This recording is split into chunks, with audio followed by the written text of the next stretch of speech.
सभी साथियों को मेरा नमस्कार। दोस्तों, आज की इस वीडियो पर हम बात करने वाले हैं कि IFMS 3.0 पोर्टल पे आपके फरवरी महीने के सैलरी बिल सिस्टम द्वारा ऑटो प्रोसेस होने से पहले आपको कुछ कटौती अपडेट कर लेनी है और साथ ही आपको फरवरी महीने का सैलरी बिल ट्रेजरी में फॉरवर्ड करने से पहले आपको कुछ इस तरह का डॉक्यूमेंट भी अपलोड करना होगा। इसी के बारे में आपको कंप्लीट डिटेल बताऊंगा। तो सबसे पहले आपको अपनी DDoSSO ID IFMS 3.0 पोर्टल से लॉगिन कर लेनी है। IFMS 3.0 पोर्टल से लॉगिन करने के बाद आपके सामने जो आप डेस्क सेलेक्ट करेंगे, डेस्क सेलेक्ट करते हुए आपको DDO रोल यहाँ पे ओपन कर लेना है। इससे पहले आपको ध्यान देना है कि राज्य सरकार द्वारा जो जिले निरस्त किए गए थे, जिले निरस्त करने के कारण कुछ यहाँ पे DDO के जनवरी महीने के सैलरी प्रोसेस करने में कुछ समस्या आ रही थी।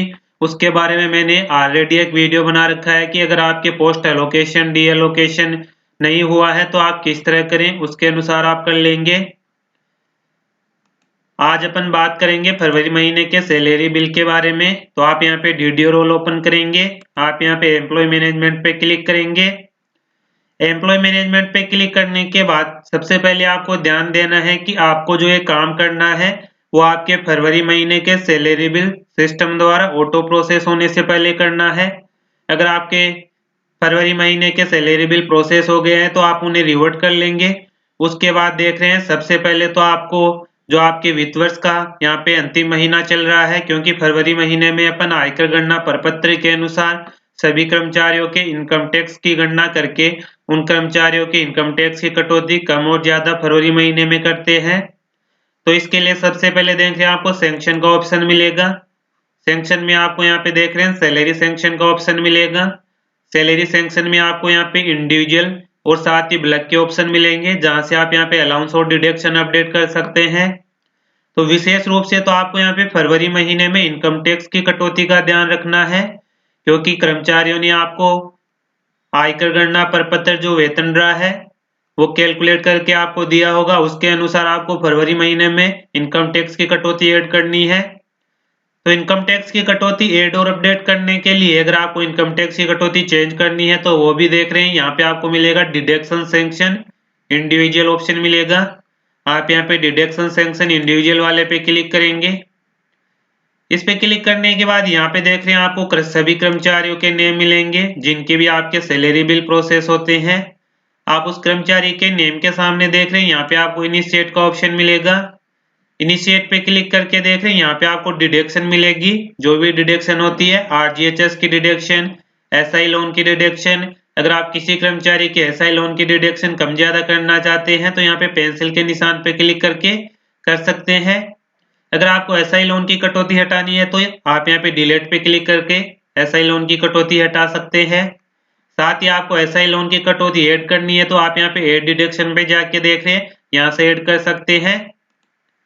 इसी तरह देख रहे हैं आपको यहाँ पे इनकम टैक्स की डिडक्शन मिलेगी, SI की डिडक्शन मिलेगी और GPF की डिडक्शन मिलेगी। अब देख रहे हैं इस कर्मचारी की इनकम टैक्स की डिडक्शन यहाँ पे मैंने कर रखी है। अगर आपको किसी कर्मचारी की ऐड करनी है तो ऐड डिडक्शन पे क्लिक करेंगे, यहाँ से आप इफेक्टिव मंथ सेलेक्ट कर लेंगे फरवरी महीना। उसके बाद आप यहाँ पे डिडक्शन का नेम देखेंगे तो यहाँ पे आपको डिडक्शन का नेम मिल जाएगा, यहाँ से आप इनकम टैक्स सर्च करेंगे और कटौती यहाँ पे अपडेट कर देंगे। अब इनकम टैक्स की कटौती आपको कम ज्यादा करनी है, यानी कि पहले से आपने कर्मचारी की ऐड कर रखी है। अगर आपको कम ज्यादा करनी है तो पेंसिल के निशान पे क्लिक करके आप कम ज्यादा कर सकते हैं। ये तो हो गई आपकी डिडक्शन से संबंधित जानकारी। इसके साथ ही आपको अन्य कोई डिडक्शन ऐड करनी है तो ऐड डिडक्शन पे जाके आप यहाँ से ऐड कर सकते हैं।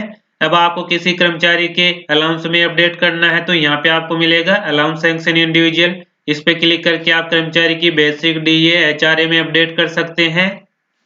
अलाउंस सैंक्शन इंडिविजुअल में यहाँ से आप कर्मचारी की बेसिक अपडेट नहीं कर पाएंगे। बेसिक अपडेट करने के लिए आपको एम्प्लॉय मैनेजमेंट में एम्प्लॉय मॉडिफिकेशन में ऑप्शन यहाँ पे दिया गया है पे एंटाइटलमेंट, यहाँ से आप कर्मचारी के बेसिक अपडेट कर सकते हैं। अब आपको ध्यान देना है कि आप यहाँ पे फरवरी महीने में सभी कटौतियां अपडेट कर देंगे और अलाउंस अपडेट कर देंगे। इसके बाद जैसे आप यहाँ पे आपका सैलरी बिल सिस्टम द्वारा प्रोसेस हो जाएगा तो आप यहाँ पे बिल्स वाले ऑप्शन में जाएंगे, यहाँ पे आप बिल स्टेटस पे जाके चेक कर सकते हैं। जैसे आप बिल स्टेटस पे क्लिक करेंगे तो आपके अगर ऑटो प्रोसेस हो गया होगा सैलरी बिल तो आपको यहाँ पे बिल स्टेटस में आपके यहाँ पे बिल मिलेगा। अगर आपके बिल यहाँ पे प्रोसेस नहीं हुआ होगा तो आपको वेट करना है।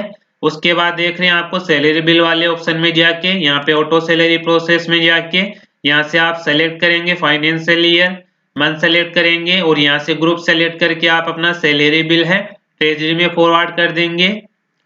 अब उससे पहले आपको ध्यान देना है कि आपका बिल ट्रेजरी में फॉरवर्ड करने से पहले आपको डॉक्यूमेंट क्या अपलोड करना है।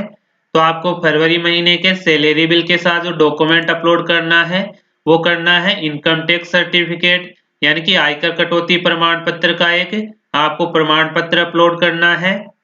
इस तरह का आपको प्रमाण पत्र अपलोड करना है जिसमें आपको अपने आरएन वितरण अधिकारी के साइन करवाने हैं और डीडीओ कोड की आपको सील लगानी है। या आपको आयकर कटौती प्रमाण पत्र हमारे टेलीग्राम ग्रुप में और साथ ही हमारे व्हाट्सएप चैनल पे मिल जाएगा।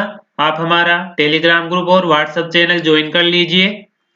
तो यहाँ पे देख रहे हैं लिखा हुआ है माह फरवरी 2025 के सवेतन बिल के साथ संलग्न किए जाने हेतु यहाँ पे लिखा हुआ है कि प्रमाणित किया जाता है कि जो कर्मचारी कार्यालय में पदस्थापित है उनके वित्त वर्ष 24-25 में जो आयकर गणना प्रपत्र हैं वो प्राप्त कर लिए गए हैं। और इसके साथ भी जिन भी कर्मचारियों को टीडीएस की कटौती में छूट दी गई है उनके लिए यहाँ पे देख रहे हैं संबंधित दस्तावेज हैं अधिकारी कर्मचारी से प्राप्त कर लिए गए हैं और उनकी सवेतन बिल की कार्यालय प्रति के साथ सुरक्षित रख लिए गए हैं। और जो भी आप छूट देंगे वो इस कंप्लीट आपको आयकर कटौती प्रमाण पत्र में मिलेगी। और यह भी प्रमाणित किया जाता है कि अधिकारी कर्मचारी द्वारा प्रस्तुत आयकर गणना प्रपत्र के साथ संलग्न ट्यूशन फीस रसीदों की सावधानी पूर्वक जांच कर ली गई है। यानी कि किसी कर्मचारी ने वेतन के साथ अगर कोई ट्यूशन फीस की रसीद दी है तो आपकी उसने सावधानी पूर्वक जांच कर ली है तथा किसी भी अधिकारी कर्मचारी को विदेशी संस्थान को भुगतान की गई ट्यूशन फीस या किसी कोचिंग संस्थान को भुगतान की गई ट्यूशन फीस की यहाँ पे आयकर में राहत प्रदान नहीं की गई है। और साथ ही वित्त वर्ष 2024-25 में सवेतन आयकर गणना की कटौती नियमानुसार कर ली गई है। क्या आपको प्रमाण पत्र लगाना है। आपको ध्यान देना है कि जो आपके छूट मिलेगी वो मिलेगी आपके ओल्ड रेजिम में न्यू टैक्स स्लैब में आपको केवल स्टैंडर्ड डिडक्शन की छूट मिलेगी। इसके अलावा आपको आयकर में कोई छूट नहीं मिलेगी। तो इस तरह का आपको प्रमाण पत्र अपलोड करना है। और इसके साथ ही जो आपकी संबंधित ट्रेजरी है उसके आपको दिशा निर्देश के अनुसार अगर अन्य कोई दस्तावेज मांगा जाता है तो वो दस्तावेज भी आपको अपलोड करना है। तो कंप्लीट डिटेल मैंने आपको बता दी है कि आपके फरवरी महीने का सैलरी बिल सिस्टम द्वारा ऑटो प्रोसेस होने से पहले आपको अलाउंस और डिडक्शन अपडेट कर लेने हैं और विशेष रूप से आपको इनकम टैक्स की कटौती का ध्यान रखना है और साथ ही आपको प्रमाण पत्र अपलोड करना है। तो आज की इस वीडियो में यही अपडेट थी। फिर मिलते हैं नई वीडियो के साथ, तब तक के लिए जय हिंद जय भारत।